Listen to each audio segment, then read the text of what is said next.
My name's Jeezy, and I'm an addict. Today I wanted to talk about kindness and the role that kindness plays in my recovery and my sobriety. I file kindness under service. Service is a big thing in addiction recovery. There's a saying, service keeps me sober. And service does keep me sober. I am very, very grateful to have just been of service. One of the things that I love hearing in meetings is, thank you for letting me be of service. I love saying that. There are points in meetings where there are certain readings that are part of the various meeting scripts. They vary from meeting to meeting. Each meeting tends to have its own script.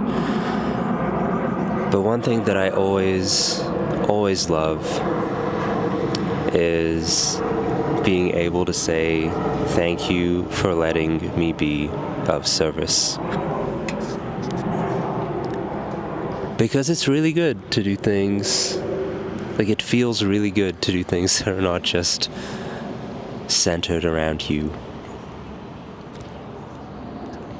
Because that's what a lot of addiction is. Centering everything around you. In my experience of addiction,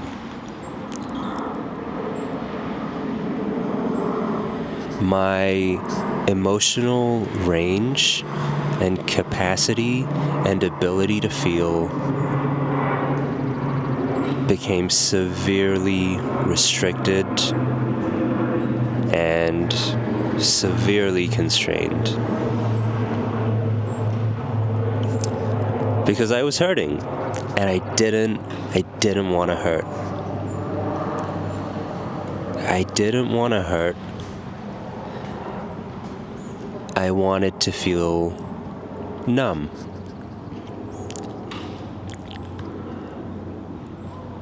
But there are consequences to that.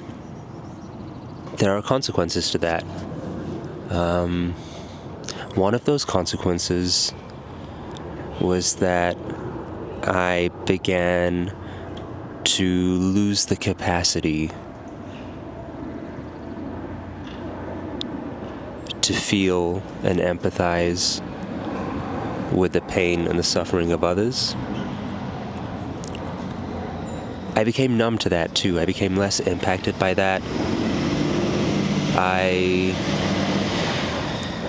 I was a person that could just walk past a homeless person and not look twice and just keep walking, and I wouldn't feel anything in my heart. Actually, that's not true. I'd feel some discomfort, but not enough discomfort. Not enough. And on the other side of the spectrum, I lost the ability to feel tenderness and joy and kindness and beauty. I lost the ability to see and experience the beauty in life. And so that was my experience. When you numb yourself, there are consequences. You numb yourselves to the pain of others, and you numb yourself to the joys of life. I'm not like that anymore. I am not like that anymore. The good news is, with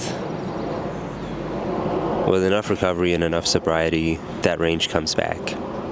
The range comes back and the intensity of feeling comes back.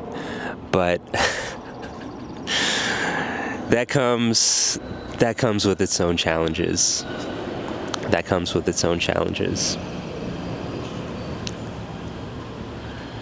I have very consciously tried over many years to develop a practice of kindness.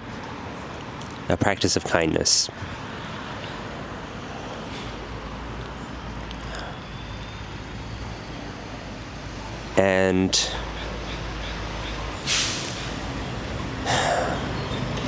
a big part of my own personal practice of kindness centers around humanizing others and thinking about ways that I can do that in my day-to-day life. So I'm going to go through some of the things that I do that are just a part of my life now. Whenever I get paid, I take out between $200 and $400 from an ATM. It's really annoying here in Seattle. Most of the ATMs these days, they have a minimum bill denomination of $20. So that's like the smallest bill that you can get. And part of me thinks that this is to discourage us from giving money to people who need it. But anyway, I take out $200 to $400 from my paycheck every month. And I give all of that money away throughout the month as I see people experiencing homelessness, people who are struggling, people who are in pain. I give them money. It's such a small thing to do. But more than giving money, I want to be able to restore some dignity. Because I don't think anybody should have to be out on the street asking for money. I'm very happy to give $20 bills, right? So maybe that person doesn't have to sit on a corner asking for money for the rest of the day, or a couple of hours, or however long. But I don't just give money. I make it a point to have a conversation. I make it a point to ask the person's name, to introduce myself, and tell them my name, and ask about their day and ask about their life, and to show them that I see them. Because so many people don't see them. And it really hurts me a lot. I didn't used to be like this. But now I'm like this, and I feel this pain with such intensity. And I wish I could do more. But this is what is in my capacity right now, and so this is what I do. I think it's very important. It's very important to speak to people and not just look through them in our interactions. I work in one of those big, fancy office buildings in downtown Seattle. A lot of people work in those buildings. And especially in tech, there's this caste system. I think every big company has this caste system, which is based on the color of the badge you wear. And, the tech workers, we get the special color badge, which means that we're a little bit higher up in the caste system. And then there are people who work in those buildings who are contract workers and service workers, and they get a different color badge. And it's very clear. It's made very clear.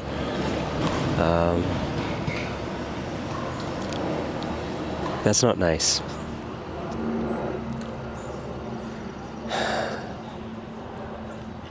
And so in these buildings there are So a lot of maintenance staff, security staff, janitorial staff, culinary staff, who are all on contract, and they have the different colored badge, which means that people don't treat them well. People don't see them. People don't consider them to be people.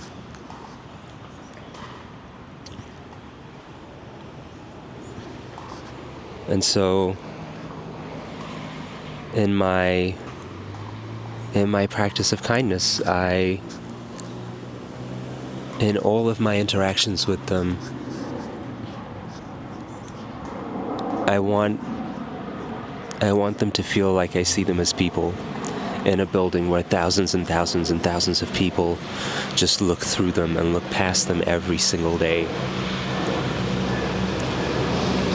When you enter the building, there are security staff who say hello, welcome in, I hope you have a great day. Everybody just walks past them. And I always stop.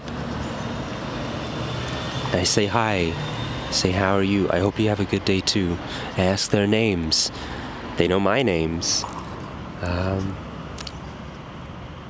It's the same for the maintenance staff. I know so many people by name in the building that I work in, that so many people just look past. And my interactions with those people fill my heart with so much joy.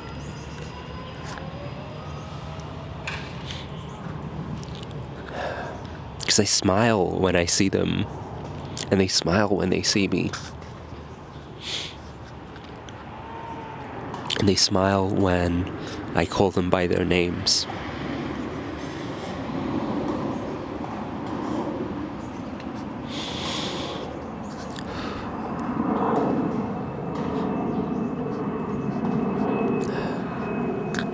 It is a great kindness to see and acknowledge people, and to make them feel heard, and to make them feel seen.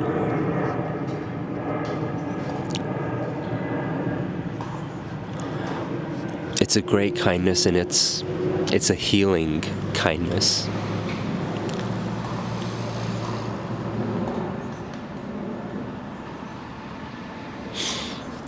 I feel like more than healing me, it heals the world around me a little bit.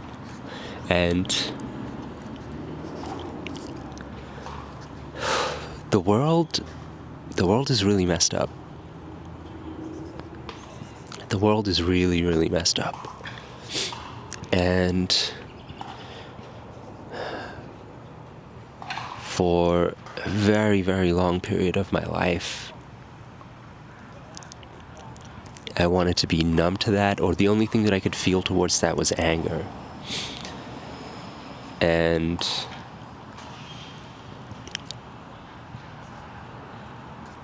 I thought that the world could be balanced through anger. Now I think that the only way to balance the world is through kindness. To shift the needle just a little bit. The only thing that shifts that needle is kindness. And there's kindness in many things. And that is not to say that there is not kindness in justice. Because there is definitely kindness in justice.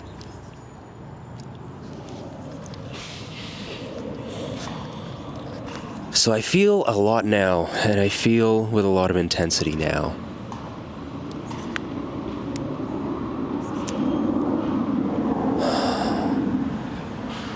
And when I would hurt people before,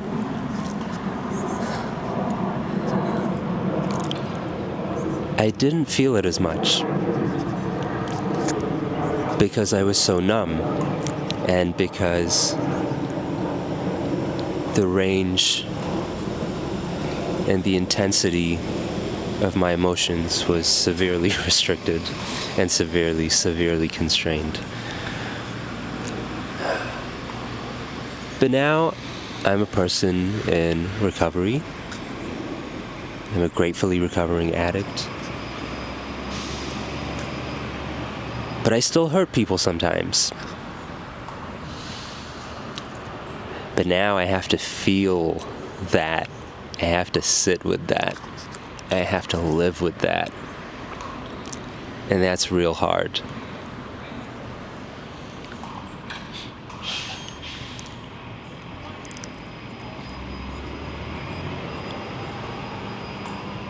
And I know objectively the hurt and the harm that I'm causing is way, way, way less. Way, way, way less than I used to. But I feel it. I feel it a million times more. And it weighs so heavily on my heart and on my soul. Because I think I'm not supposed to be like this anymore. I'm not supposed to hurt people anymore. Why did I do this again? Why did I hurt people again? Why did I hurt people that I care about again? And I feel it with such a deep and powerful intensity. I feel it to the point where I have panic attacks.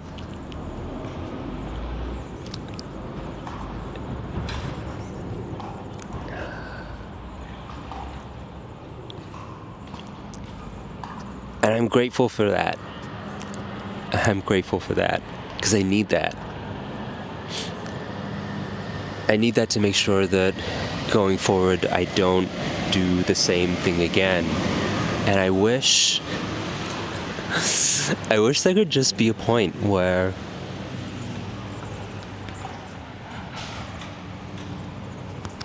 I don't know, I would know in advance, like these are all the things that I'm not going to do anymore. I'm not going to hurt anybody ever again in the future. But I know that I'm not going to figure that out until it happens. And I have to make peace with that, and I have to have acceptance for that.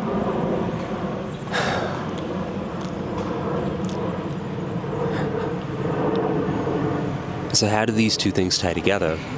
The practice of kindness and service through kindness, and the intensity with which I feel this pain when I hurt others.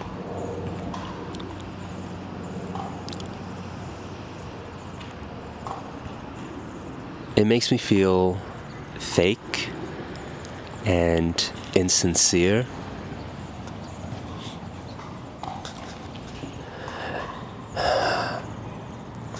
It makes me feel like I'm not a good person. From the second that I wake up in the morning until the second that I fall asleep, I still assume the worst about myself.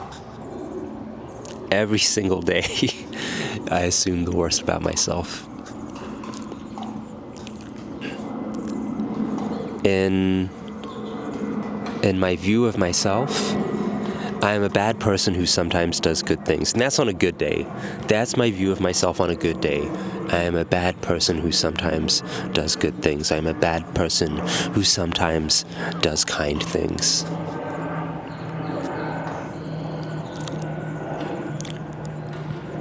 And I very rarely hurt people these days.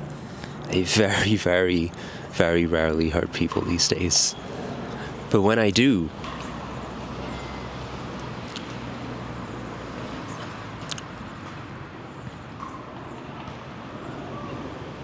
in my head, I become a bad person who does bad things again. I'm still a bad person who does bad things, and nothing has changed.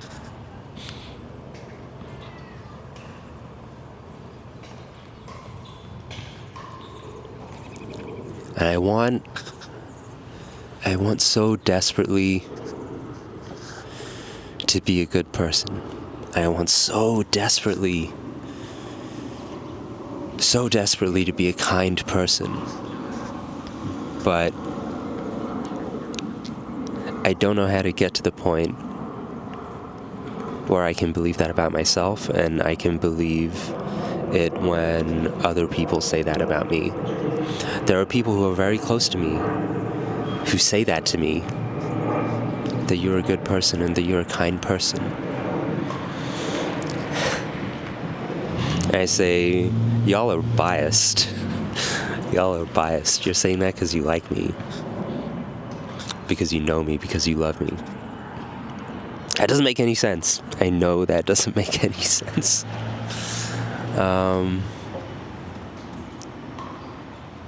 But that's how I feel. That is how I feel. And I hope that one day I won't feel like that anymore. But I never want to feel numb to my own pain. I never want to feel numb to the pain of others again.